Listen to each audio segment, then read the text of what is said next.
আসসালামু আলাইকুম, আমি আফসানা আলমগীর খান। আমন্ত্রণ জানাচ্ছি এনটিভির মধ্যাহ্নের খবরে। ঢাকার গুলিস্তানে বাসের চাকায় পিষ্ট হয়ে নিহত হয়েছেন দুই পথচারী। সকালে একটি বাস নিয়ন্ত্রণ হারিয়ে তাদের চাপা দেয় বলে জানিয়েছে পুলিশ। মেয়র হানি ফ্লাইওভারের ঠিক নিচেই এই দুর্ঘটনা ঘটে। ওয়ারী থানা পুলিশ জানায়, মেঘলা পরিবহন নামের একটি বাস সকাল 10:45টার দিকে নিয়ন্ত্রণ হারিয়ে পথচারীদের ওপর উঠে পড়ে। ফ্লাইওভার থেকে নামার পরপরই বাসটি নিয়ন্ত্রণ হারায় বলে জানান তিনি। পথচারীর পাশাপাশি আহত হন বাসেরও 10-12 জন যাত্রী। নিহত দুই পথচারীর মৃতদেহ ঢাকা মেডিকেল কলেজ হাসপাতালের মর্গে নেওয়া হয়েছে। এখনও তাদের পরিচয় পাওয়া যায়নি। ঘাতক বাসটি জব্দ করা হয়েছে বলে জানায় পুলিশ।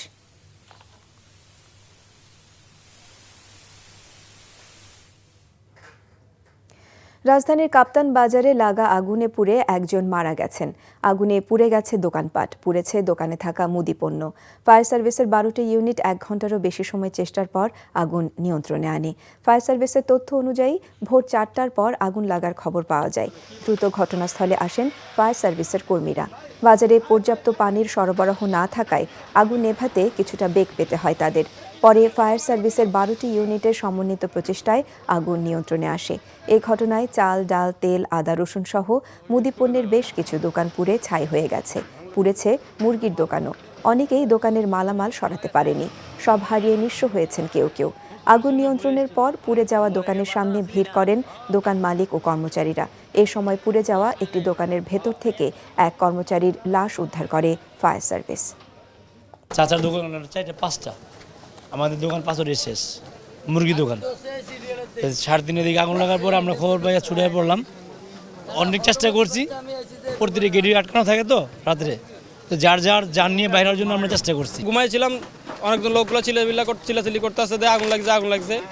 পরে নামে দেখে মুসলিম স্টোরে আগুন ধরতেছে। পরে আমি ফায়ার আনিয়ে কখন মারছিলাম সেটা আর কন্ট্রোল করতে পারতেছি না, তখন আমি বাইরে নিয়ে চলে আসছি। এই আগুনে বেশ কিছু দোকানপাটগুলো পুড়ে গেছে। আমরা সার্চ করতে যেয়ে একটা ডেড বডি পেয়েছি, একটা পুরুষ লোক, বয়স আনুমানিক 25 বছর হতে পারে। আর এই আগুনের তাপে পার্শ্ববর্তী 7তলা বিল্ডিংয়ের আবার 2তলাতেও একটা স্টোর রুম ছিল, এটা বিভিন্ন মালামালের পার্টস, তো সেইটা আগুন লেগেছিল, সেটা আমরা নিয়ন্ত্রণ করে ফেলছি। ব্রাহ্মণবাড়িয়ায় বিএনপি ও ছাত্রলীগ একই স্থানে সমাবেশ ডাকায় 144 ধারা জারি করেছে প্রশাসন। পূর্ব নির্ধারিত কর্মসূচি হিসেবে শহরের ফুলবাড়িয়া কনভেনশন সেন্টার প্রাঙ্গণে দুপুরে সমাবেশের ডাক দেয় বিএনপি। অপরদিকে একই স্থানে ছাত্রলীগও পাল্টা কর্মসূচির ঘোষণা দেয়। বিশৃঙ্খলার আশঙ্কায় ওই স্থানে সকাল 6টা থেকে রাত 12টা পর্যন্ত 144 ধারা জারি করেছে প্রশাসন। সমাবেশ স্থলসহ শহরের 52টি পয়েন্টে 5 শতাধিক পুলিশ সদস্য মোতায়েন রয়েছে। বন্ধ রয়েছে শহরের বিভিন্ন শিক্ষা প্রতিষ্ঠান সহ সভা, সমাবেশ ও গণজামায়াত। তবে জাতীয় বিশ্ববিদ্যালয়ের অধীনে অনার্স 4র্থ বর্ষের পরীক্ষা চলমান রয়েছে।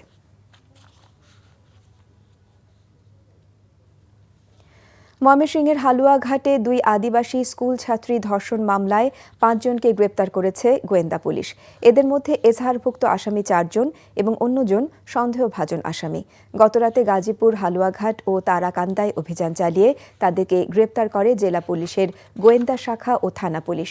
বাকি আসামিদেরও দ্রুত গ্রেপ্তার করা হবে বলে জানিয়েছে পুলিশ সুপার আহমার উজ্জামান। গত 27 ডিসেম্বর হালুয়াঘাটার গাজীভিটা এলাকায় গায়ে হলুদের অনুষ্ঠান শেষে ফেরার পথে 2 গারো স্কুল ছাত্রী দলগত ধর্ষণের শিকার হয়। এ ঘটনায় 10 জনের বিরুদ্ধে মামলা করেন এক শিক্ষার্থীর বাবা। এদিকে এই মামলার প্রধান আসামি রিয়াদকে গ্রেপ্তার করার দাবি করেছে র্যাব। তারা এলাকায় বখাটে হিসেবে পরিচিত এবং নানা ধরনের মাদক সহ বিভিন্ন অপরাধের সঙ্গে তারা জড়িত। আমরা 5 জনকে গ্রেপ্তার করেছি, বাকিদের গ্রেপ্তার করব এবং তদন্ত সাপেক্ষে যতটুকু অপরাধ ততটুকু ন্যায় বিচারের স্বার্থে পুলিশের পক্ষ থেকে যতদূর যাওয়া সম্ভব, যতটুকু করা সম্ভব আমরা করব। নারায়ণগঞ্জ সিটি কর্পোরেশন নির্বাচনে গণসংযোগে পিছিয়ে নেই সাধারণ ও সংরক্ষিত নারী কাউন্সিলর প্রার্থীরাও। উন্নয়নের বার্তা নিয়ে ভোটারদের দ্বারে দ্বারে ছুটছেন তারা। ভোটাররাও 16ই জানুয়ারি বেছে নেবেন পছন্দের প্রার্থীকে। নির্বাচনী পরিবেশ এখনও শান্ত আছে, তবে বিঘ্ন ঘটলে কঠোর অবস্থানে যাবেন আইনশৃঙ্খলা বাহিনী, জানালেন পুলিশ সুপার জায়েদুল আলম। তারেক স্বপনের ক্যামেরায় নারায়ণগঞ্জ থেকে নাফিস আশরাফের পাঠানো রিপোর্ট। নারায়ণগঞ্জ সিটি কর্পোরেশন নির্বাচনে 27টি ওয়ার্ডে 148 জন সাধারণ কাউন্সিলর ও 34 জন সংরক্ষিত নারী কাউন্সিলর প্রতিদ্বন্দ্বিতা করছেন। উন্নয়নের বার্তা নিয়ে পাড়া মহল্লায় অলিতে গলিতে চালাচ্ছেন বিরামহীন গণসংযোগ ও পথসভা। পাশাপাশি মনে করিয়ে দিচ্ছেন দুর্যোগের সময় পাশে থাকার কথা। জলাবদ্ধতার মধ্যে আমি কোমর সমান পানি ভেঙে নিজে কাঁধে খাবার নিয়ে 14 কেজি খাবার বহন করে আমি প্রত্যেক ঘরে ঘরে পৌঁছে দিয়েছি। 16 তারিখের নির্বাচনের পরে যদি আপনাকে দোয়ায় আপনাকে ভোটে যদি নির্বাচিত হতে পারে, প্রথম কাজ থাকবে আমার তাৎক্ষণা। আমি ওয়ার্ডবাসীর দুঃসময়ে, আমি যে কোনো প্রাকৃতিক দুর্যোগে আমি মানুষের পাশে ছিলাম, মানুষের আমি ব্যাপক সাড়া পাচ্ছি। সবারই সহযোগিতা পেয়ে আমরা মোটামুটিভাবে এগিয়ে যাচ্ছি। আমাদের প্রচারণা খুব ভালো চলছে। আশা করি ইনশাল্লাহ আমি নির্বাচিত হব। এলাকার উন্নয়নে কাজ করবেন এমন প্রার্থীকে ভোট দিয়ে বিজয়ী করবেন ভোটাররা। উন্নয়নমুখী জনবান্ধব তাকেই আমরা চাই। উপযুক্ত কাজের কর্মযোগ্য একটা কাউন্সিলর চাই। নির্বাচন সামনে রেখে উৎসব মুখর পরিবেশ বিরাজ করছে নারায়ণগঞ্জে। এর বিঘ্ন ঘটলে আইনশৃঙ্খলা বাহিনী কঠোর ব্যবস্থা নেবে বলে জানান পুলিশ সুপার। শিডিউল ঘোষণার আগ থেকে আমরা বিভিন্ন ধরনের তথ্য উপাত্ত সংগ্রহ করেছি, সেটা বিশ্লেষণ করেছি এবং আজ পর্যন্ত আপনারা দেখেছেন যে সম্পূর্ণ উৎসাহ আমেজের ভাবে নির্বাচনের প্রচারণা কাজ চলছে। 27টি ওয়ার্ডের মোট ভোটার 5,17,357 জন। এর মধ্যে 2,59,839 জন পুরুষ আর 2,57,517 জন নারী ভোটার। ইভিএমের মাধ্যমে 16 জানুয়ারি অনুষ্ঠিত হবে নারায়ণগঞ্জ সিটি কর্পোরেশন নির্বাচন। NTV news desk. উন্নয়নশীল বাংলাদেশের আগামীর চ্যালেঞ্জ মোকাবেলায় শুধু কোটা সুবিধার চিন্তা মাথায় না রেখে অভ্যন্তরীণ উৎপাদন এবং কারিগরি দক্ষতা বাড়ানোর পরামর্শ দিয়েছেন অর্থনীতিবিদরা। আর সরকার বলছে অর্থনীতির চ্যালেঞ্জ মোকাবেলায় সব প্রস্তুতি রয়েছে বাংলাদেশের। নতুন বছরে বাংলাদেশের উন্নয়ন অগ্রগতি এবং আগামীর সম্ভাবনা তুলে ধরছেন আহমেদ পিপুল। 2 পর্বের ধারাবাহিক প্রতিবেদনের আজ দেখুন শেষ পর্ব।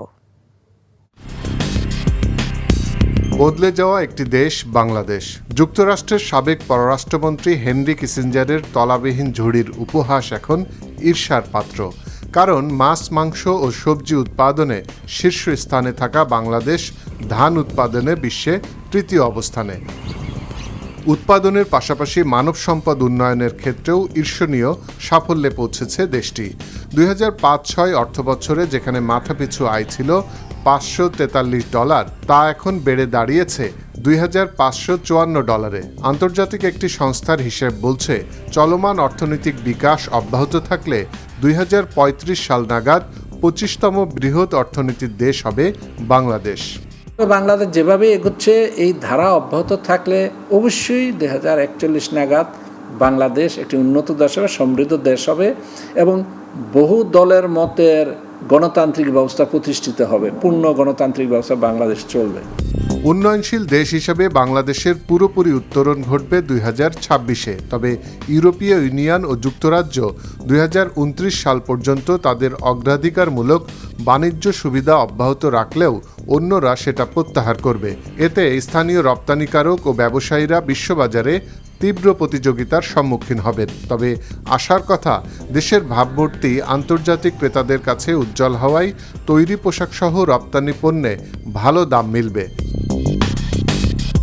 অর্থনীতিবিদরা বলছেন বাণিজ্য সুবিধাগুলো ধরে রাখতে বাংলাদেশকে মুক্ত বাণিজ্য চুক্তি, অগ্রাধিকারমূলক বাণিজ্য চুক্তি ও ব্যাপক অর্থনৈতিক অংশীদারিত্ব চুক্তি স্বাক্ষরের জন্য বিভিন্ন দেশের সঙ্গে আলোচনা করতে হবে।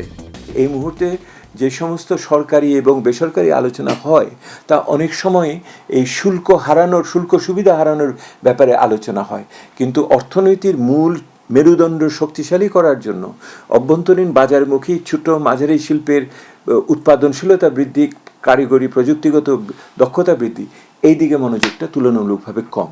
অ্যাকশন প্ল্যান আমাদের আছে যে আমরা 29 পর্যন্ত যেতে কি কি অ্যাকশন আমরা নিব, বাণিজ্য ক্ষমতা কিভাবে বাড়াবো, আমরা পিটিএ এফটিএ করছি, comprehensive economic partnership agreement CEPA, সেটার জন্য আমরা এগিয়ে যাচ্ছি সাউথ এশিয়ার সঙ্গে। আমরা বসে নেই, কাজেই ওই চ্যালেঞ্জ খুব একটা অনুভূত হবে না। আমার অর্থনীতি যেভাবে এগোচ্ছে, আমাদের সামষ্টিক অর্থনীতির যে স্থিতিশীলতা, যে সক্ষমতা কোভিডেও প্রমাণিত হলো। উন্নয়নশীল বাংলাদেশ এখন উন্নত সমৃদ্ধ বাংলাদেশের পথে এগিয়ে যাবে। আগামী 20 বছর অর্থাৎ 2041 সালে লক্ষ্যে পৌঁছানোর পরিকল্পনা করা হয়েছে। আর বিশ্লেষকরা বলছেন সেই লক্ষ্য অর্জনের পথে অর্থনীতির পাশাপাশি কঠিন রাজনৈতিক চ্যালেঞ্জ মোকাবেলা করতে হবে বাংলাদেশকে। Ahmed people, NTV news, Dhaka. কক্সবাজারে রোহিঙ্গা ক্যাম্প পরিদর্শনে গিয়েছেন তুরস্কের স্বরাষ্ট্রমন্ত্রী সোলাইমান সয়লু।